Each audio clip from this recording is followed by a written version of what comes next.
والصلاة والسلام على سيد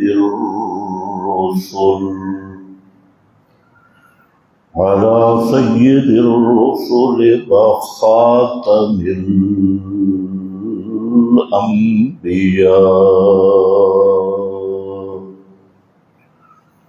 أما بعد فأعوذ بالله من الشيطان الرجيم.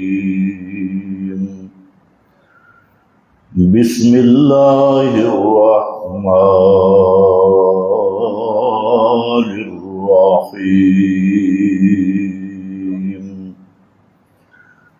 إن أول بيت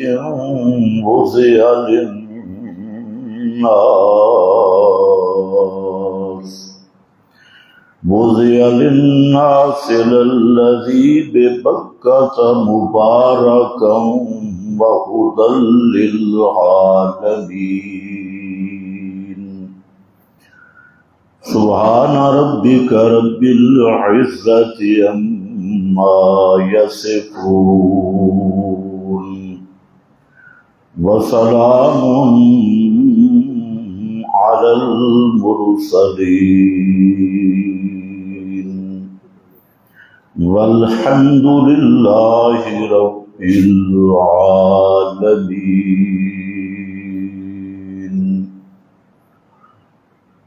انتہائی قابل قدر بزرگوں اور بھائیوں، اس کائنات میں سب سے بڑی سعادت ایمان ہے. صحیح ایمان کا مل جانا یہ سب سے بڑی خوش قسمتی اور نیک بختی اور سعادت کی ایسی بنیاد ہے کہ جس پر ساری سعادتیں موقوف ہیں. اگر ایمان نصیب ہو گیا صحیح معنی میں تو وہ انسان اللہ کے ہاں سعید لکھا جاتا ہے، اور سعید کا معنی ہوتا ہے خوش بخت، خوش قسمت. اور یہ سعادت جو ہے یہ ساری خیرات کو جمع کرنے والی ہے، ساری نیکیوں کو جمع کرنے والی ہے، ساری فضیلتوں کو جمع کرنے والی ہے. اور اگر خدا نہ خواستہ انسان کو ایمان نصیب نہیں ہوا، صحیح عقیدہ نصیب نہیں ہوا، تو اللہ کے ہاں وہ انسان لکھا جاتا ہے شقی، بدبخت. ایمان والا سعید ہے اور بے ایمان شقی ہے، بدبخت ہے. اور بدبختی اور شقاوت یہ ایسی لعنت ہے جو کسی نیکی کو نام اعمال میں رہنے نہیں دیتی، کسی فضیلت کو باقی نہیں چھوڑتی. نہ وہ بدبختی کے ہوتے ہوئے انسانیت کا شرف ملتا ہے، نہ ایمانی انعامات انسان حاصل کر سکتا ہے، اور نہ ایمان کے متعلق سعادات اور نعمتوں کو انسان حاصل کر سکتا ہے. تمام نعمتوں کی بنیاد، تمام سعادتوں کی بنیاد اور تمام فضائل کی بنیاد اس کا نام ایمان ہے. اور یہی ہے سب کو جمع کرنے والی چیز۔ آج جس پرفتن دور میں ہم ہیں، یہ ظاہر پرستی کا زمانہ ہے، مادہ پرستی کا، ظاہر پرستی کا، اور ظاہر اور مادہ پرستی کے زمانے میں سب سے زیادہ ایمان کے متعلق بے فکری ہے۔ ہر آدمی اپنی دکان کا سوچے گا، مکان کا سوچے گا، اپنے اچھے لباس کو سوچے گا، ظاہری صفائی ستھرائی کو سوچے گا، اور اس کے لیے محنت کرے گا۔ اس کو ذرا آواز کم کر اور صاف کر۔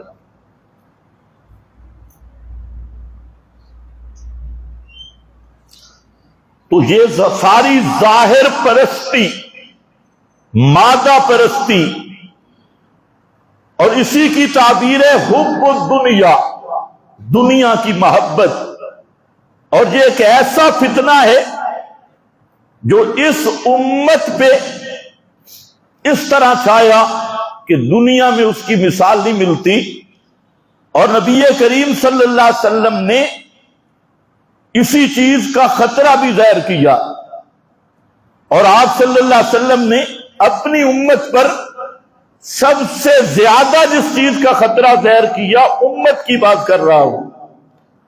امت سے مراد امت اجابت، موحدین کی جماعت، موحدین کی جماعت پر اور طائفہ منصورہ جو آل حق جماعت رہنی تھی قیامت تک، اس کے متعلق آپ نے سب سے بڑا جو خدشہ ظاہر کیا وہ یہ تھا وَلَٰكِن تَنَافَسُوا فِي الدُّنْيَا۔ فرمایا جو طائفہ منصورہ ہوگا، حق والی جماعت ہوگی، وہ شرک تو نہیں کریں گے لیکن دنیا کے اندر مشغول ہو جائیں گے۔ تنافسوا فی الدنیا، دنیا کی محبت میں گرفتار ہوں گے اور دنیا پرستی کے گناہ میں گرفتار ہوں گے۔ تو اس لیے میرا بھائی، سب سے پہلے اپنی فکر کی اصلاح اور اپنے نفع نقصان کو سمجھنا کہ ہمارے لیے سب سے قیمتی سرمایہ وہ ایمان ہے، اور ایمان کی فکر کرنی ہر مسلمان پر فرض ہے۔ اگر ایمان سلامت رہ گیا تو وہ انسان خوش نصیب ہے، اس نے سارے انعامات حاصل کر لیے اور اپنی زندگی کا مقصد پا گیا۔ اور اگر خدا نہ خواستہ ایمان ضائع ہو گیا، یا ایمان کمزور رہ گیا، یا ایمان کے نام پہ بے ایمانی کا شکار رہا، تو یہ انسان چاہے جتنے فضائل اور مناقب اور مقامات ظاہری اس کو حاصل ہو جائیں، اللہ کے ہاں وہ سب سے زیادہ رذیل بھی ہوگا، ذلیل بھی ہوگا، اور بدبخت انسان بھی ہوگا۔ اور ایمان مل گیا تو سمجھو سب کچھ مل گیا، ایمان بچ گیا تو سمجھو سب کچھ بچ گیا۔ لیکن اس کا فکر کیسے ہوگا؟ آج 100 روپے کا نقصان ہو جائے تو اس بیچارے کا چہرہ دیکھنے والا ہوتا ہے۔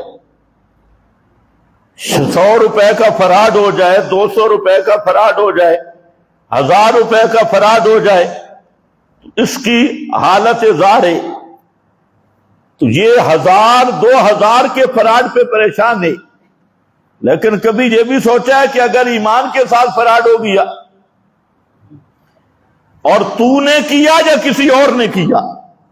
ایمان کے ساتھ فراڈ یا آدمی خود کرتا ہے یا کوئی دوسرا بھی کر سکتا ہے۔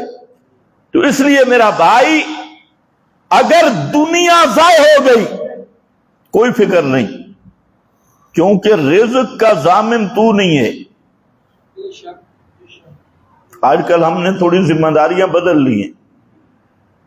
آج کل انسان روزی کا ضامن بن رہا ہے، رزق تیرے ذمہ نہیں، رزق کا تو ٹھیکیدار بھی نہیں، تو ضامن بھی نہیں، رزق میرے رب نے لکھا اور فرمایا ما من دابۃ فی الارض الا علی اللہ رزقها، زمین پہ جو چیز بھی چلتی ہے علی اللہ رزقها، اس کا رزق اللہ نے اپنے ذمہ لیا ہے۔ تو روٹی تیرے ذمہ نہیں، روٹی کس کے ذمہ ہے؟ رزق تیرے ذمہ نہیں لگا، رزق کس کے ذمہ ہے؟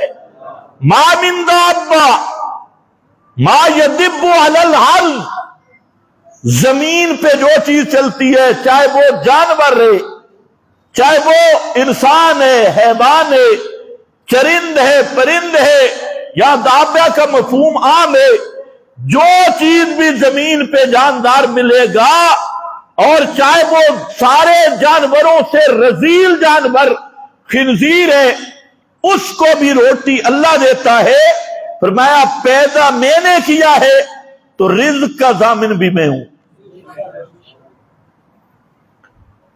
اب ذرا خیال کرو کہ رزق کا ضامن اللہ ہے، تو رزق کے پیچھے پریشان ہے، یعنی اللہ والی ذمہ داری خود لینا چاہتا ہے۔ جو اللہ نے اپنے ذمہ روزی رکھی، آج انسان اس میں گڑبڑ کرتا ہے، نہیں تمیز، حلال کیا حرام کیا، جائز کیا ناجائز کیا، پیسہ آئے، روٹی آئے، رزق آئے، بھائی یہ تو تیرے ذمہ ہی نہیں، یہ تو فی السماء رزقکم، فرمایا آسمان میں تمہارا رزق ہے، فی السماء رزقکم، اور سب کو روزیاں دینے والا اللہ ہے، جو نفس اللہ نے پیدا کیا، جو انسان پیدا کیا، اس کے لیے رزق بھی مقرر کیا۔ اور جو تیرا ٹکڑا ہے روٹی کا، ساری دنیا مل جائے وہ حاصل نہیں کر سکتی، اور جو تیرا نہیں، ساری کائنات مل جائے تجھے دے نہیں سکتی۔ تو قسمنا بینہم معیشتہم، اللہ فرماتے ہیں ہم نے تقسیم کی ان کی روزیاں، اس میں نہ کسی پیر پیغمبر نہ فرشتوں کو آنے دیا، قسمنا بینہم، ہم نے خود تقسیم کی ان کی معیشت، ان کی روزیاں۔ تو میرے بھائی، جس چیز کے پیچھے آج تیری دوڑ ہے، دنیا، رزق، روٹیاں، مکان، کوٹھیاں، ظاہری عزتیں، یہ چیزیں، یہ تو تیرے ذمہ ہی نہیں تھیں، یہ تو رب العالمین کے ذمہ ہے۔ تیرے ذمہ کیا لگایا تھا اللہ رب العزت نے؟ وہ تیرے ذمہ تھا ایمان خالص اور توحید خالص، وہ تیرے ذمہ تھی۔ تو اس عبادت اللہ وحدہ، صرف اللہ کی عبادت سے منہ موڑ گیا، جو تیری ذمہ داری تھی، اور جو تیری ذمہ داری ہی نہیں تھی، ساری زندگی اس میں کھپا دی۔ یہ بات تھوڑی سوچنے والی۔ بہرحال ساری سعادتوں کو جمع کرنے والی چیز ایمان ہے۔ مومن آدمی جس کو ایمان نصیب ہوا اور اس نے ایمان کی قدر کی اور ایمان کی حفاظت کی، تو اس کی مغفرت کے لیے اور اللہ تعالی کی رضا کے لیے اللہ کی رحمت بہانے ڈھونڈتی ہے۔ اللہ کی مرضی یہ ہے کہ میرا مومن بندہ وہ میرے دربار میں آئے تو صاف ستھرا ہو کے آئے، پاک صاف ہو کے آئے۔ اس لیے اگر ایمان پہ پکا ہو گیا، تیری ذمہ داری یہی ہے، ایمان سنبھال، اس پہ مضبوط ہو جا۔ اللہ خود چاہتا ہے کہ مومن بندہ، موحد بندہ جب مجھ سے ملے نا تو میری مغفرت کے ساتھ اس کا استقبال ہو، میری رحمت کے ساتھ استقبال ہو۔ اسی لیے زمین پہ اللہ کی رحمتوں کے کچھ نشانات اللہ نے قائم کر دیے، برکات کے کچھ نشانات قائم کیے۔ حالانکہ رب مکان سے پاک ہے، زمانہ اس کا پیدا کرنا ہے، وہ زمان سے پاک ہے، مکان سے پاک ہے، مخلوق کی مشابہت سے پاک ہے، لیکن مومن بندہ کو اللہ رب العزت کو ایمان والے بندہ سے وہ محبت ہے، وہ پیار ہے، اس ایمان کی نسبت کی بنیاد پہ کہ ساری کائنات میں اللہ نے اہل ایمان کی مغفرت کے لیے کئی اسباب پیدا کر دی۔ وہ کوئی مشکل بھی نہیں، بشرطے کے اندر ایمان ہو۔ اور بے ایمان جو جب تک ایمان نہیں، دنیا کا کوئی سعادت مند مقام، کوئی فضیلت اور اللہ کی رحمت کا کوئی ذریعہ کسی مشرک کو نفع نہیں دے سکتا۔ انہی نشانات میں سے ایک اللہ کی رحمت کا نشان ہے کعبۃ اللہ۔ کعبۃ اللہ، بیت اللہ، اس کا نام کعبۃ اللہ بھی ہے، اس کا نام بیت اللہ بھی ہے۔ بیت اللہ اللہ کا گھر۔ تو اب سوال ہے، اللہ تو مکان سے پاک ہے، پھر اللہ کا گھر کیسے؟ تو جب مکانوں سے مابرا ہے تو بیت اللہ اللہ کا گھر کیسے؟ تو یہ کعبہ مقدسہ، یہ اللہ کی خاص انوارات اور تجلیات کا مرکز ہے۔ اسی لیے اس کو بیت اللہ کہتے ہیں کہ اللہ کی خاص تجلیات اور خاص انوارات کا دائمی نزول ہوتا ہے کعبۃ اللہ پر۔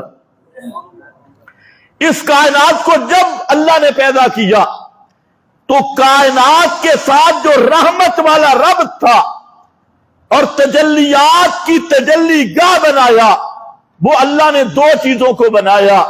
اللہ کی تجلیات، انوارات کی تجلی گاہ ایک کعبۃ اللہ ہے اور دوسرا مومن آدمی کا دل ہے۔ یہ دو چیزیں کیا ہیں؟ اللہ کی رحمت اور انوارات اور تجلیات کی تجلی گاہ۔ کعبہ، اس لیے فرمایا اول بیت بوضع للناس، ان اول بیت بوضع للناس للذی ببکۃ، فرمایا سب سے پہلا گھر، اول بیت، آدم علیہ السلام زمین پہ آئے، اس زمین پر سب سے پہلا گھر وہ وضع للناس جو لوگوں کے لیے بنایا گیا، وہ کیا تھا؟ للذی ببکہ، مکہ مکرمہ میں، مکہ کا نام مکہ بھی ہے، مکہ کا نام بکہ بھی ہے، بکہ تھا مکہ مکرمہ میں اس کو بنایا گیا۔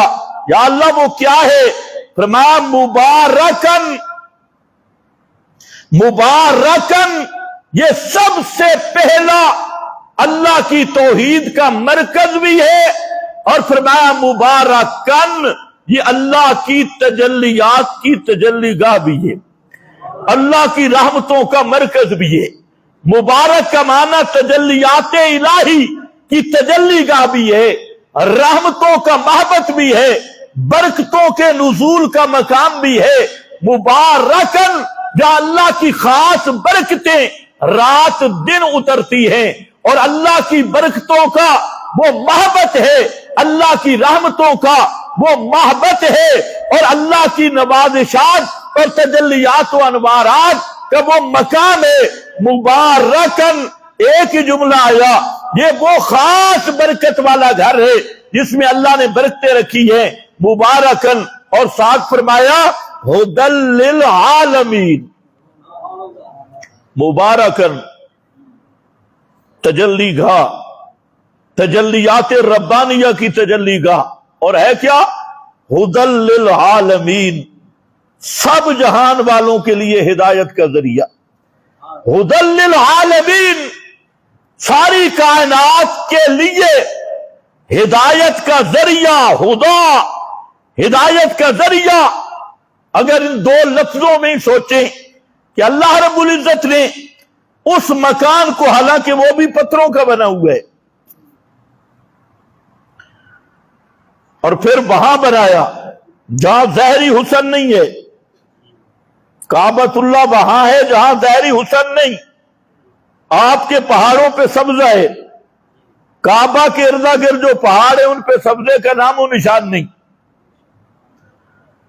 آپ کے پہاڑوں پہ ٹھنڈ ہے، ٹھنڈک ہے، پہاڑوں پہ جائیں تو وہاں موسم خوشگوار ہے، اور کعبہ کے ارد گرد کے پہاڑ گرم ہیں اور وہاں ٹھنڈ نہیں، سخت موسم ہے۔ ظاہری حسن نہیں رکھا، لیکن باطنی حسن رکھ کے اللہ نے یہی سبق دیا، ظاہر پرستو ظاہر پہ مت بھولو۔ یہ میرا استفا ہوتا ہے، جس کو چن لوں اس زمین کو رب نے چن لیا۔ مبارکن ہدی للعالمین، تو ایک مرکز کس چیز کا؟ اللہ کی تجلیات کا، اللہ کی رحمتوں کا، وہ ہے مومن کا دل۔ جس دل میں ایمان ہے وہ دل اللہ کی رحمت کا عرش بھی ہے، اللہ کی برکتوں کا محبت بھی ہے، اور دوسرا اللہ تعالی کی رحمتوں اور برکتوں اور تجلیات کا محبت اللہ نے کعبۃ اللہ کو منتخب کیا۔ کعبہ ظاہراً یہاں زمین کے اندر کعبہ کو ظاہر کیا، اور کعبہ کو اللہ نے وہ فضیلت دی کہ ہر وقت ہر لمحہ اس پہ اللہ کی رحمتوں کا نزول ہے۔ اور یہ کعبہ عین وسط ہے جہاں عرش الہی ہے، عرش الہی بھی اس کے اوپر ہے، بیت المعمور بھی اس کے اوپر ہے، اوپر فرشتوں کا طواف جاری ہے اور نیچے انسانوں کا طواف جاری ہے۔ بیت المعمور سیاہ میں حدیث ہے، فرمایا ہوا جو بیت المعمور ہے اس کعبہ کے سیدھ میں اونچا ہے، اگر سیدھا اونچا جایا جائے وہ بیت المعمور، اور وہ بیت المعمور کیسا ہے؟ 70,000 فرشتہ اس کا روزانہ طواف کرتا ہے، 70,000، اور جو ایک دفعہ طواف کر دیا قیامت تک نمبر نہیں آئے گا۔ آپ اندازہ کریں کہ اللہ کی مخلوق کتنی ہے اوپر بھی، 70,000 فرشتہ۔ تو عرض یہ کر رہا تھا کہ پہلا مقام اللہ کی تجلیات کا محبت اور تجلی گاہ وہ کعبۃ اللہ ہے۔ اس لیے جب مومن کی نظر پڑتی ہے کعبۃ اللہ پر تو دونوں نور ٹکراتی ہیں، ایک کعبہ پہ آنے والی تجلیات اور مومن کے دل پہ آنے والی تجلیات، جب ان کا آپس میں ملاپ ہوتا ہے تو وہ کیف بنتا ہے، وہ مستی بنتی ہے۔ تو مومن آدمی کی جب نظر کعبۃ اللہ پہ پڑتی ہے تو اس کا ظاہری ہوش ٹھکانے بھی نہیں رہتا، اس کے باطن کے احوال شروع ہو جاتی ہیں۔ اس لیے میں کہتا ہوں قرآن کے بعد سب سے بڑا اصلاح کا مقام وہ کعبۃ اللہ کی زیارت ہے۔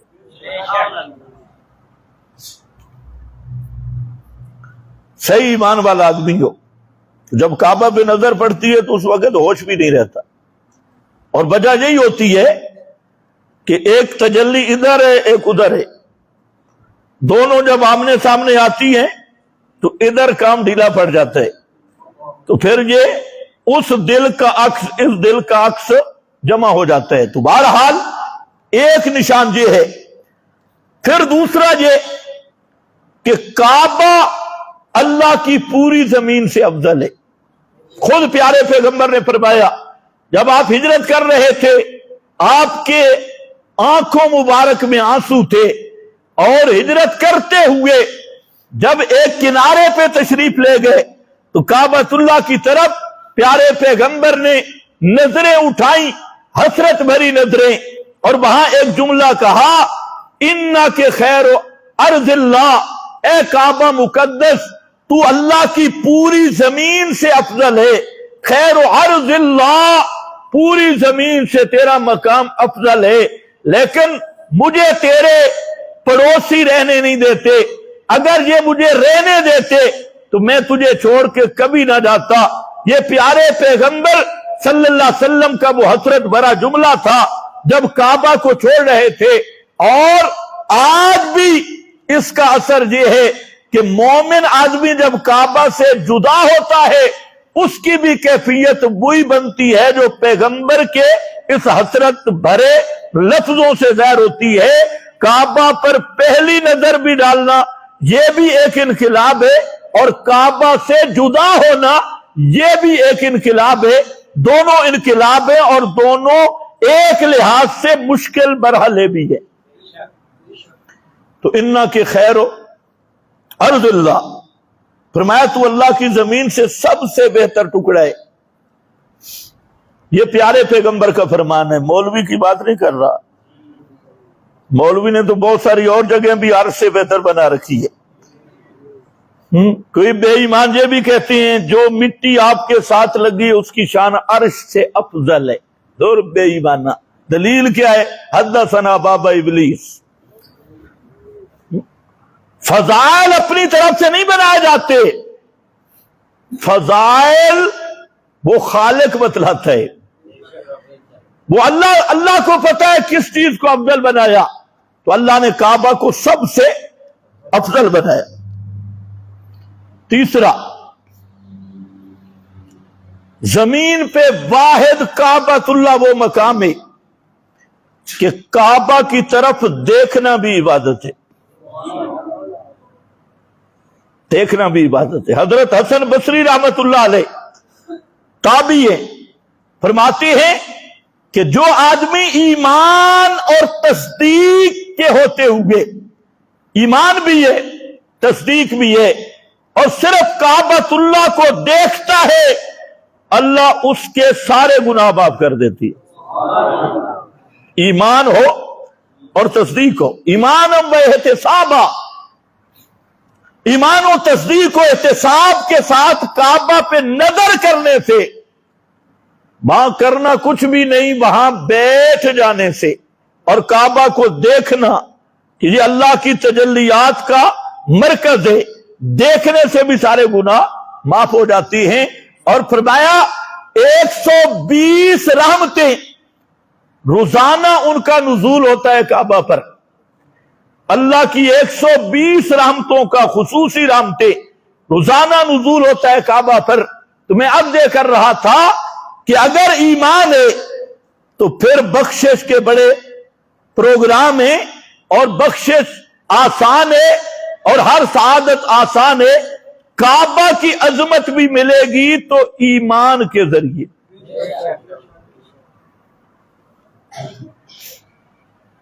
اللہ نے فرمایا میرے پیغمبر اعلان کر دو، اذن فی الناس، لوگوں میں اعلان کرو۔ صحیح بات یہ ہے کہ یہ محمد مصطفیٰ کو خطاب ہے۔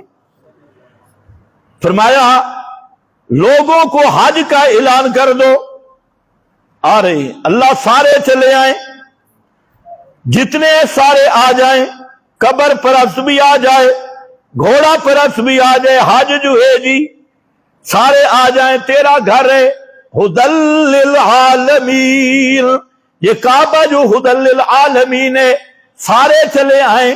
فرمایا نہیں، سب کے لیے اعلان نہیں ہے، انما المشرکون نجس فلا یقربوا المسجد الحرام بعد عامہم ھذا، فرمایا سارے چلے آؤ پر مشرک نہیں آ سکتا۔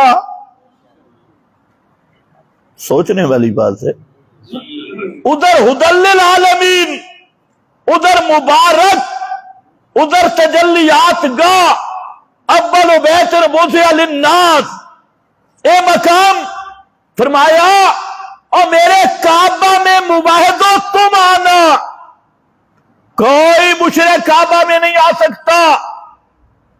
فلا یقربو، خبردار خبردار، مشرک پلیت ہے، وہ میرے کعبہ تو دور کی بات مسجد حرام کے قریب بھی نہ آئے۔ بے شک۔ کبھی کبھی آدمی سوچتا ہے یا اللہ یہ کیا ہے، آنے دو بیچاروں کو، آنے دو۔ لیکن جب آدمی آنکھوں سے دیکھتے ہیں نا مشرکوں کی حالت وہاں کعبہ میں، مشرک کو کعبہ میں مزہ ہی نہیں ہے، خدا کی قسم۔ یہ کعبہ میں ایسے پھرتے ہیں جیسے کوئی یتیم ہو، کوئی سکون نہیں۔ کسی مشرک کو آج دیکھے کعبہ کے ارد گرد پھرتے ہوئے لگتا ہے کہ کسی نے 100 جوتا اس کے منہ پہ مارا ہے، کوئی سکون نہیں۔ اور انہیں سکون کیا کہاں آتا ہے؟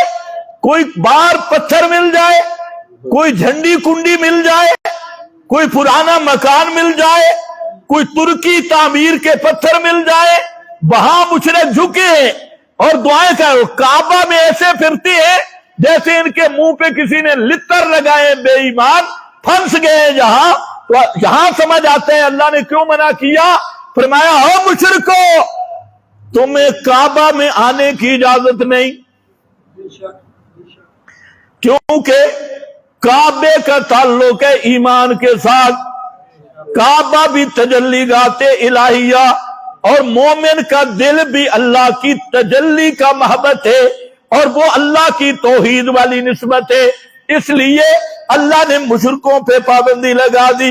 اب بھی جاؤ، ہم نے دیکھا بڑے بڑے مشرکوں کو، ترے والے مشرک بیچارے کعبے میں پریشان ہیں، طواف کریں گے پریشان، اچھا اللہ کا نام نہیں لیں گے۔ اور کئی دمدار مشرک ہیں، انہوں نے پنجہ اٹھایا ہے اور آتے یا علی مدد، اور بے ایمانہ اتھی آ کے آخریں یا علی مدد، یا حسین مدد، اور یہ دوسرے آئے یا داتا مدد، یا فلانا مدد، یا فلانا مدد، یا اور ان سے پوچھو بے ایمانو تم گئے کہاں ہو؟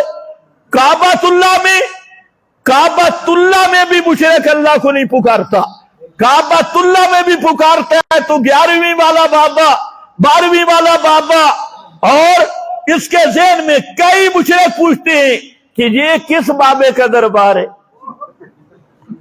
بابا دے دربار انج پہ بجے نو کہ کعبہ کے اندر بھی پوچھ رہے ہیں یہ کس بابے کا دربار ہے، مقام ابراہیم کا پوچھ رہے ہیں یہ کس بابے کا دربار ہے۔ تو یہ وہاں پر بھی گئے، ان کا جانا نہ جانا سب برابر جہاں، اور پھر یہ روزے پہ پہنچ گئے وہاں پر بھی۔ اچھا اتنے بے ادب اور بے حیا، انہیں اتنا بھی نہیں پتا کہ پیارے پیغمبر کی مسجد کا بھی ادب ہے، مسجد کے آداب ہے۔ 2 آدمیوں نے شور کیا، بخاری میں حدیث ہے، مسجد میں، تو حضرت فاروق اعظم باہر تشریف لائے، فرمایا کہاں کے ہو؟ بلایا کس جگہ کے ہو؟ انہوں نے کہا جی فلاں جگہ کے ہیں۔ فرمایا شکر کرو مدینہ کے نہیں، تمہیں نہیں پتا کہ پیغمبر کی مسجد کا بھی ادب ہے؟ پیغمبر کی مسجد میں بھی شور نہیں ہو سکتا، پیغمبر کریم کی قبر کا بھی وہ ادب ہے جو آپ کی مجلس کا ادب تھا۔ تمام علماء نے لکھا حرمتہ میتن کحرمتی حیا، پیغمبر کریم کی میت کا بھی وہ ادب ہے جو زندگی میں تھا، موت کے بعد بھی وہی ادب ہے جو زندگی میں تھا۔ آپ کی قبر کا ادب، آپ کی مسجد کا ادب، حتیٰ کہ جس مجلس میں آپ کا فرمان اور حدیث پڑھی جائے اس کا بھی وہی ادب ہے۔ لیکن یہ پاکستانی مشرک وہاں روزے پہ جا کے کوئی گا رہا ہے، گانا گا رہا ہے، کوئی جناب مختلف قسم کی بولیاں بول رہا ہے، اور کوئی وہاں نعرے لگا رہا ہے لبیک یا رسول اللہ، فلاں یا رسول اللہ۔ اور ان بد نصیبوں کو پیغمبر کا بتایا ہوا درود پڑھنا نصیب نہیں۔ روزے پہ بھی جا کے جو اللہ کے نبی درود بتا کے گئے اور ساتھ گارنٹی بھی دی، صحابہ نے پوچھا درود کیسے پڑھنا ہے، پیارے پیغمبر نے فرمایا قولو اللہم صلی علی محمد، یہ وہ درود جو قرآن سے ماخوذ ہے، پیغمبر کی زبان سے آیا اور 40 سیغوں میں موجود ہے۔ لیکن بعض ایسے بدبخت ہیں کہ پیغمبر کے روزے پہ جا کے بھی ان کی زبان پہ نبی کا بتایا ہوا درود نہیں نکلے گا. کوئی لگے سب سے اعلیٰ اولا درود پڑھے, کوئی شروع ہے مصطفیٰ جانے رحمت پہ لاکھوں سلام, روزے تے گانے گا رہے, کوئی بھنگڑے ڈال رہا ہے بے ایمان. تو آپ اندازہ کر لیں کہ اللہ نے پیغمبر کریم صلی اللہ علیہ وسلم کے بتائے ہوئے درود سے بھی ان کو محروم رکھا. اور جو آپ والے ہیں سمجھدار بے ایمان, وہ کہ الصلاۃ والسلام علیکہ یا رسول اللہ, اور اس کا گدھے کا گدھا ادھر تو پاکستان میں لڑتا رہا اور جہاں روزے کہ نہیں ادھر جائز ہے تو ادھر جائز نہیں ہے. یہ نیا مسئلہ آ گیا, ادھر پڑھو الصلاۃ والسلام علیکہ یا رسول اللہ, ادھر تو جائز ہے اور ادھر جائز نہیں ہے. یہ ہے دیوبندی بے ایمان, اپنے آپ کو دیوبندی کہتے ہیں اور ادھر جا کے بے ایمان بنا ہوا ہے. تو اس لیے یہ اللہ نے پابند کر دیا, مشرک کو کعبہ میں آنے کی اجازت ہی نہیں. انما المشرکون نجس فلا یقربوا المسجد الحرام. سختی تو نہیں ہوگی؟ اللہ نے اپنی مسجد میں آنے پر پابندی لگا دی کہ مشرک کتے جاسی بھی صحیح تھے رنگ لیسی, اس لیے یہ وہاں جا کر بھی غیر اللہ کو پکارتا ہے. اور اللہ نے کعبہ آنے کا وظیفہ کیا بتایا ہے؟ لبیک اللہم لبیک لا شریک لک لبیک, آگے ان الحمد والنعمت لک لک لک لک, صرف تیرے لیے, والملک. یہ ایسا وظیفہ توحیدی وظیفہ ہے کہ اگر غور کیا جائے تو پورا قرآن اس وظیفے میں ہے, اسی وظیفے میں ہے. لبیک اللہم لبیک, یا اللہ میں حاضر ہوں اور میرے پلے عمل کوئی نہیں, میں حاضر ہوں پر عمل نہیں, نہ مجھے اپنے عملوں پہ ناز ہے نہ میرے پلے کوئی عمل ہے. ہاں ایک عمل ہے جو بڑا ناز سے کہہ رہا ہوں, لا شریک لک. میرا سرمایہ صرف یہ ہے جو بڑے ناز سے کہتا ہوں لا شریک لک, تیرا شریک کوئی نہیں. ہوں توحید کا سرمایہ لے کے آ رہا ہوں, تیرا شریک کسی کو نہیں مانتا, بس اور کوئی عملوں پہ ناز نہیں. یہ ہے عمل میرا ناز والا کہ میں کٹر موحد ہوں, نہ شرک کو برداشت کرتا ہوں نہ مشرک کو برداشت کرتا ہوں. یہ ہے ناز کعبہ میں جانے کا, لا شریک لک. باقی کن چیزوں میں الحمد, ان الحمد, یہ جتنی صفات کارسازیاں ہیں بغیر اسباب کے سننے والی صفت, یہ بھی صرف تیری. تصرف ما فوق الاسباب, یہ بھی صفت تیری. داتا ہونے والی صفت ان الحمد, یہ بھی تیری حمد ہے. غوث اعظم ہونے والی تعریف, یہ بھی تیری حمد ہے. مشکل کشا حاجت روا ہونے والی تعریف ان الحمد, یہ بھی تیری شان ہے. یہ صفتیں میں کسی مخلوق میں نہیں مانتا. اور ساتھ کہتا ہے نعما, اللہ جتنی نعمتیں ساری نعمتیں دینے والا تو ہے, کوئی 11ویں 12ویں والا نہیں ہے, کوئی زندہ مردہ نہیں ہے. والملک, اور راج بھی صرف تیرا ہے, تیرے سوا کسی کا راج اور رٹھوا نہیں ہے. فرمایا یہ وظیفہ پڑھتے ہوئے یہ وظیفہ پڑھنا.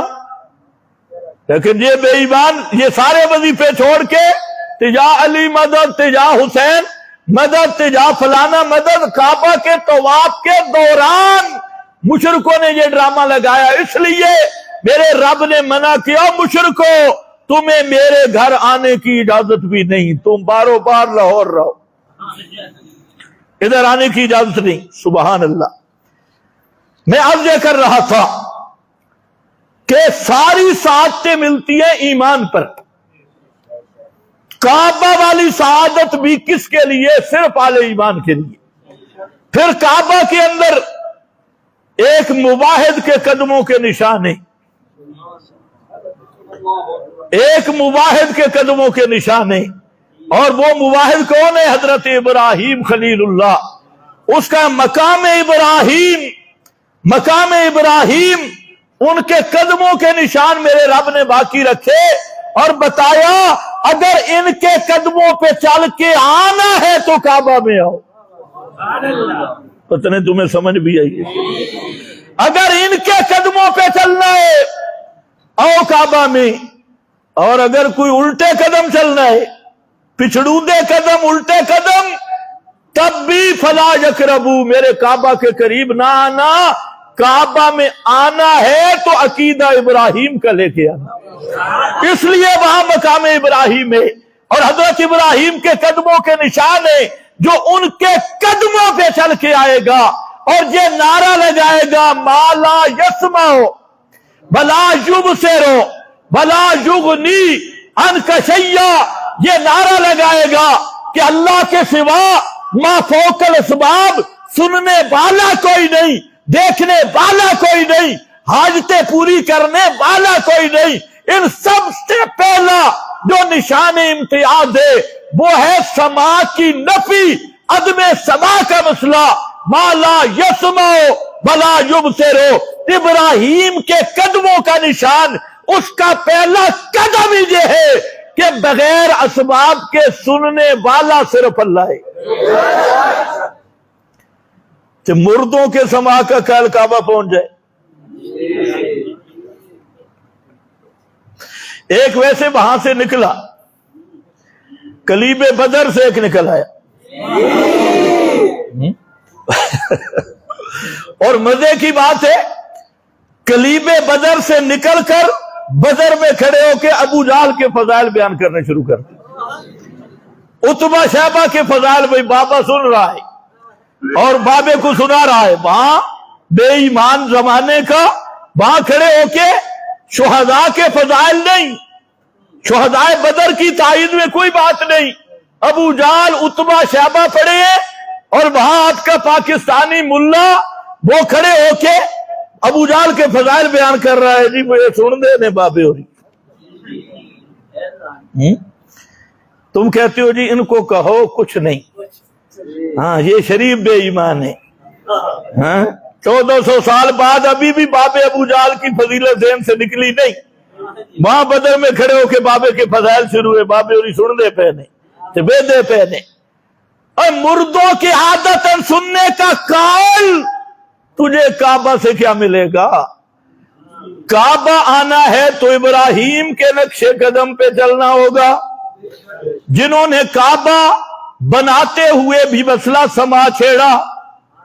جب کعبہ بنا رہے تھے ساتھ حضرت اسماعیل بھی تھے، حضرت ابراہیم بھی تھے، اور کیا کہہ رہے تھے؟ ربنا تقبل منا، ربنا تقبل منا، آگے انکا انت السمیع العلیم۔ کعبہ کے رگوں میں مسئلہ سما کھڑا ہے، ابھی کعبہ بن رہا ہے، اور حضرت ابراہیم اپنی دعاؤں میں کہتے ہیں ربنا تقبل منا انکا انت السمیع العلیم۔ بے شک تو ہی سننے والا ہے، تو ہی جاننے والا ہے، بغیر اسباب کے اور سننے والا کوئی نہیں، جاننے والا کوئی نہیں۔ اور ادھر کہتے حال یسمعونکم اذ تدعون، بتاؤ قوم والو حال یسمعونکم پہلے ذکر کیا، ینفعون یضرون بعد میں ذکر کیا، نفع نقصان کی بات بعد میں ہے۔ قوم کو حضرت ابراہیم کہتے ہیں جن کو پکارتے ہو حال یسمعونکم، کیا یہ سنتے ہیں؟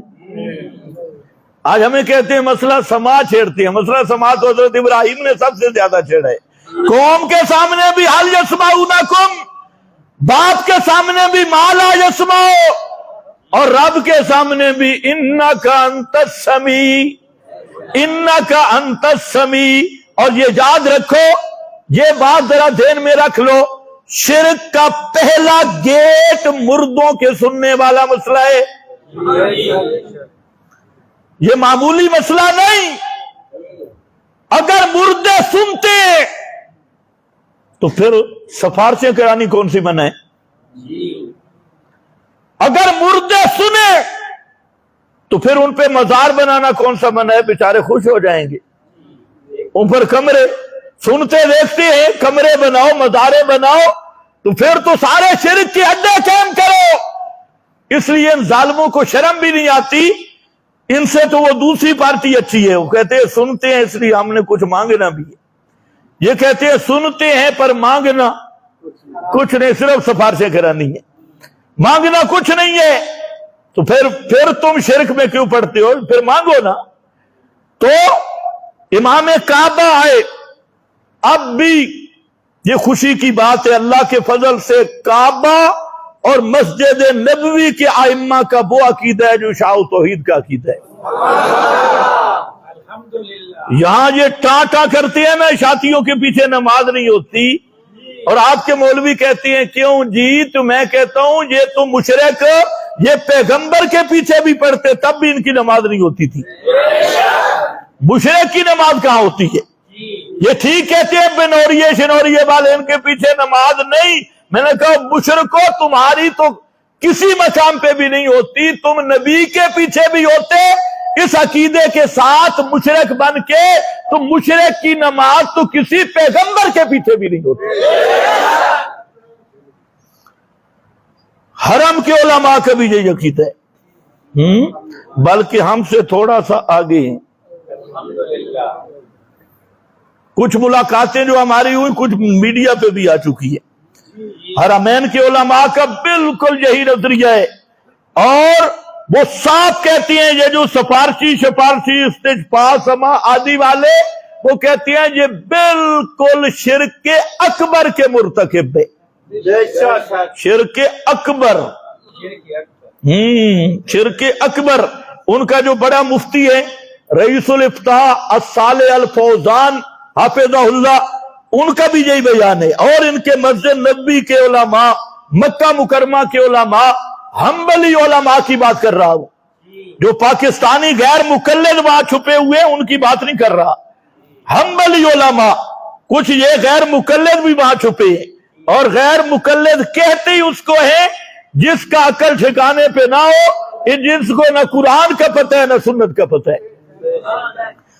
اور جتنے حرم کے علماء ہیں، آل شیخ وہ جو سعودی عرب کے پرماننٹ مفتیان کرام ہیں، اللجنہ ہے، اور وہاں ان کے مفتیان کی کمیٹیاں ہیں، وہ سارے حنبلی ہیں، اور ان کا عقیدہ بالکل اشاعت التوحید و سنہ کے عین مطابق عقیدہ ہے۔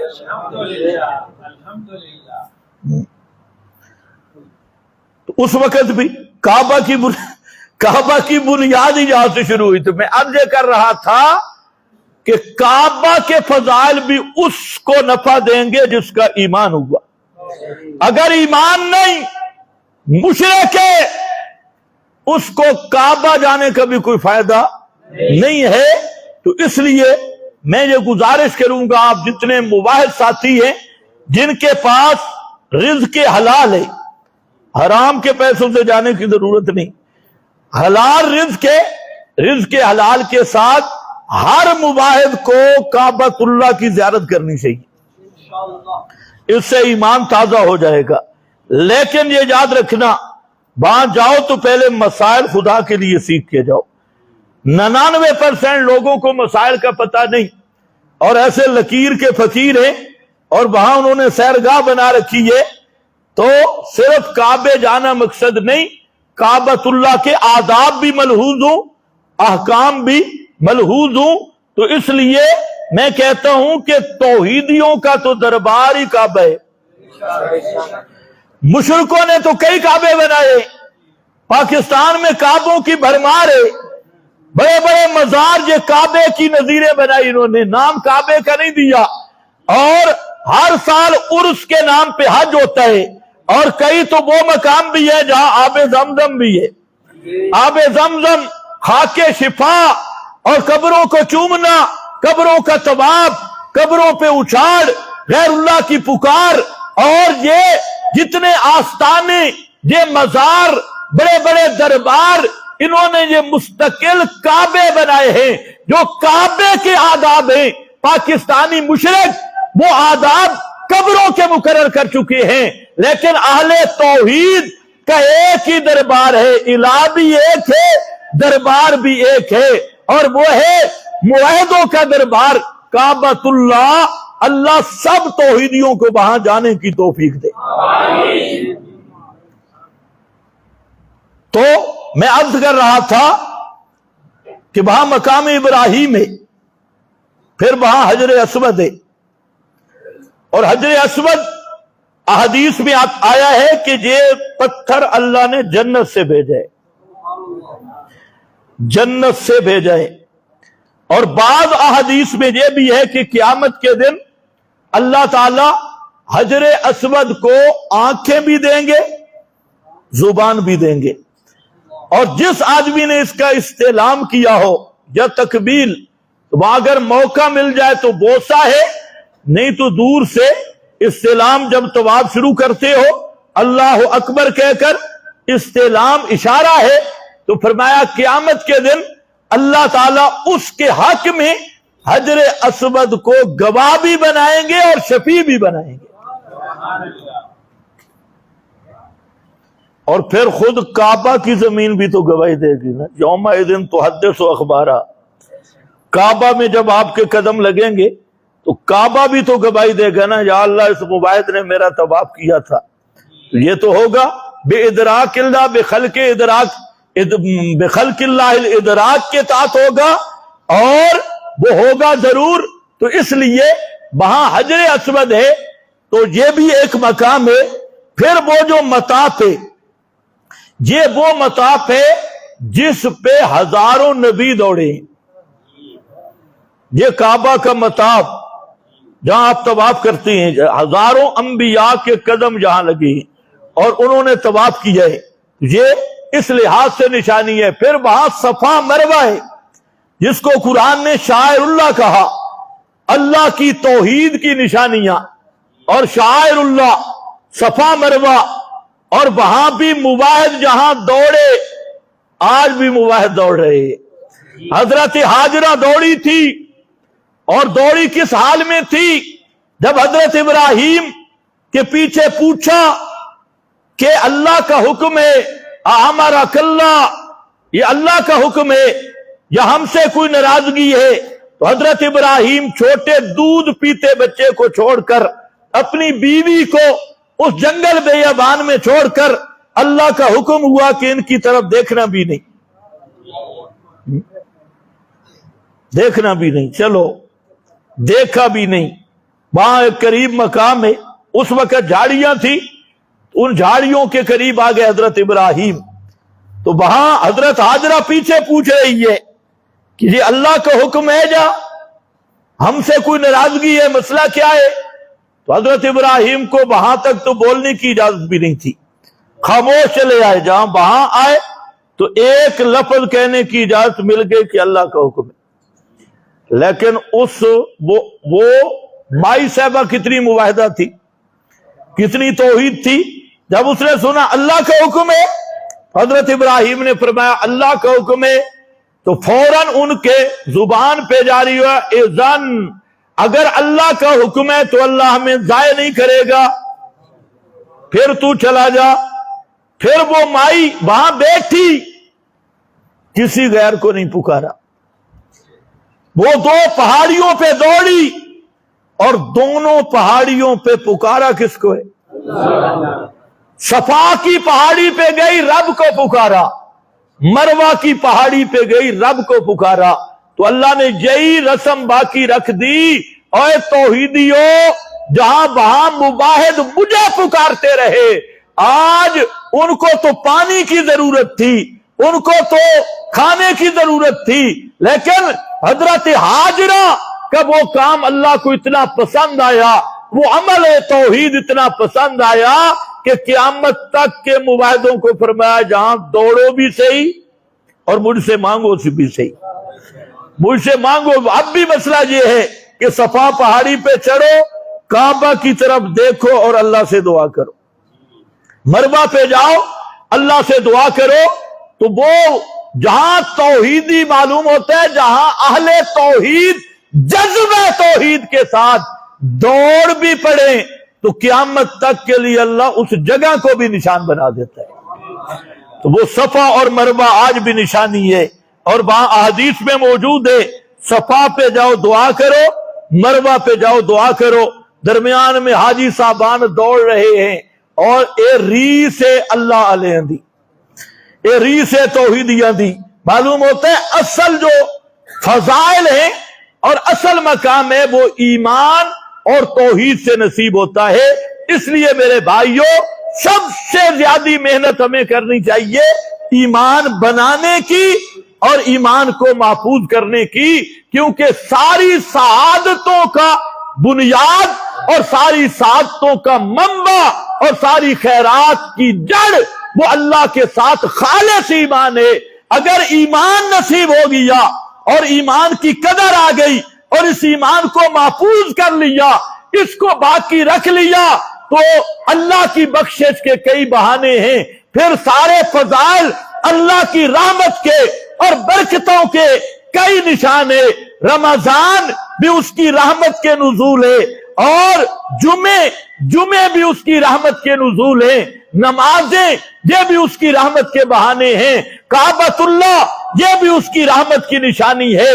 لیکن اصل چیز یہ ہے ایمان نصیب ہو جائے، عقیدہ صحیح ہو، تو پھر ان نشانات کا فائدہ ہوگا، اور اللہ رب العزت کی یہ رحمت کے ٹیوب ویل ہیں، ان سے رحمت آئے گی۔ لیکن اگر برتن ہی الٹا ہوا،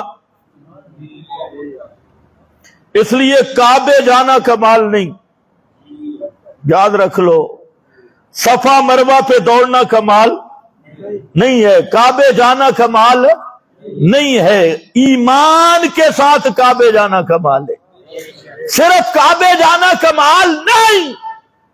آج بھی حاجی ابو جال شاہ صاحب، اس کا گھر کعبے کا حصہ بنا ہوا ہے، ابو جال کا گھر کعبے کا حصہ، اس کو ثواب مل رہا ہوگا، کیونکہ بڑا نیک آدمی تھا جی، بڑا خوش قسمت تھا، پورا گھر کعبے کا حصہ ہے۔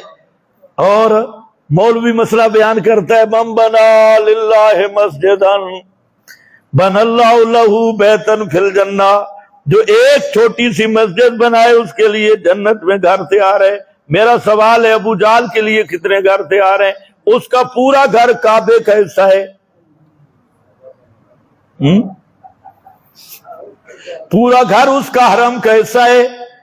حاجی نفع اٹھا رہے ہیں، اگرچہ نفع لیٹرینوں کی صورت میں ہے، پر ہے تو صحیح نا، تو نفع تو اٹھا رہے ہیں، اسے کوئی فائدہ ہوا؟ ہاں، کہتے ہیں ابو جال نے 70 سے زیادہ حج کیے، معروف ہے بین الخطبہ، 12 کچھ تو کیے ہوں گے، جتنے بھی کیے تو 70 نہ صحیح۔ تو حاجی بھی تھا، ستو بھی پلاتا تھا، رہتا کعبہ کے اندر تھا۔ یہ تو فخر کرتا ہے میں کعبہ سے پھر آیا، ابو جال پیدا ہی کعبہ میں ہوا، کعبہ سے مراد مسجد حرام وہی ایریا ہے نا، وہاں مکہ مکرمہ میں پیدا ہوا، وہاں بڑا ہوا، حاجی بھی ہے، داڑھی بھی ہے، ابو الحکم بھی ہے، لیکن اس کا گھر بھی بیت اللہ کا حصہ بنا ہوا، مسجد الحرام کا حصہ بن گیا، لیکن ان ساری چیزوں کے باوجود سیدھا جہنمی ہے۔ ابو لہب مکہ میں پیدا ہوا پر جہنمی ہے، عتبہ شیبہ وہاں مسجد حرام، ان کے گھر بھی اسی میں آ گئے اور وہی حرم کا حصہ بن گئے، حرم کے اندر پیدا ہونے والے وہ جہنم میں چلے گئے۔ تو اصل کمال کعبہ جانا نہیں ہے، اصل کمال ایمان کے ساتھ کعبہ جانا ہے۔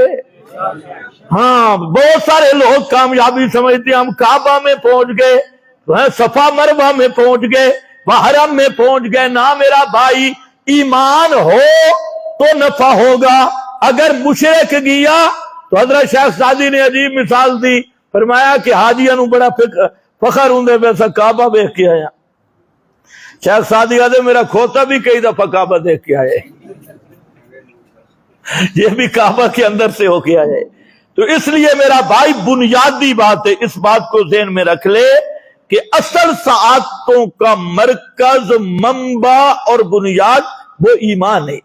جس کو ایمان نصیب ہو جائے اور پکا مومن مواحد ہو, اس سے جانا چاہیے کعبہ کی طرف, اسے جانا چاہیے. وہ ہے کعبہ, اس کے لیے صفائی ہے, کعبہ اس کے لیے اصلاح ہے, کعبہ اس کے دل کی میل کو نکال دینے والا ہے, کعبہ اس کے لیے تطہیر ہے.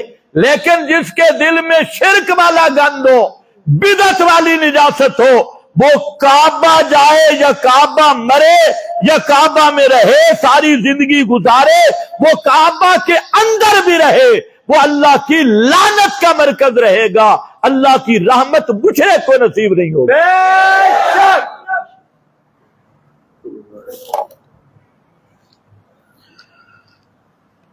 یہ اعلان ہے بھائی, جمعیت اشاعت توحید و سنت ضلع اسلام آباد شورا کا اجلاس ہے 27 اگست بروز اتوار 3 بجے جامعہ نعمانیہ.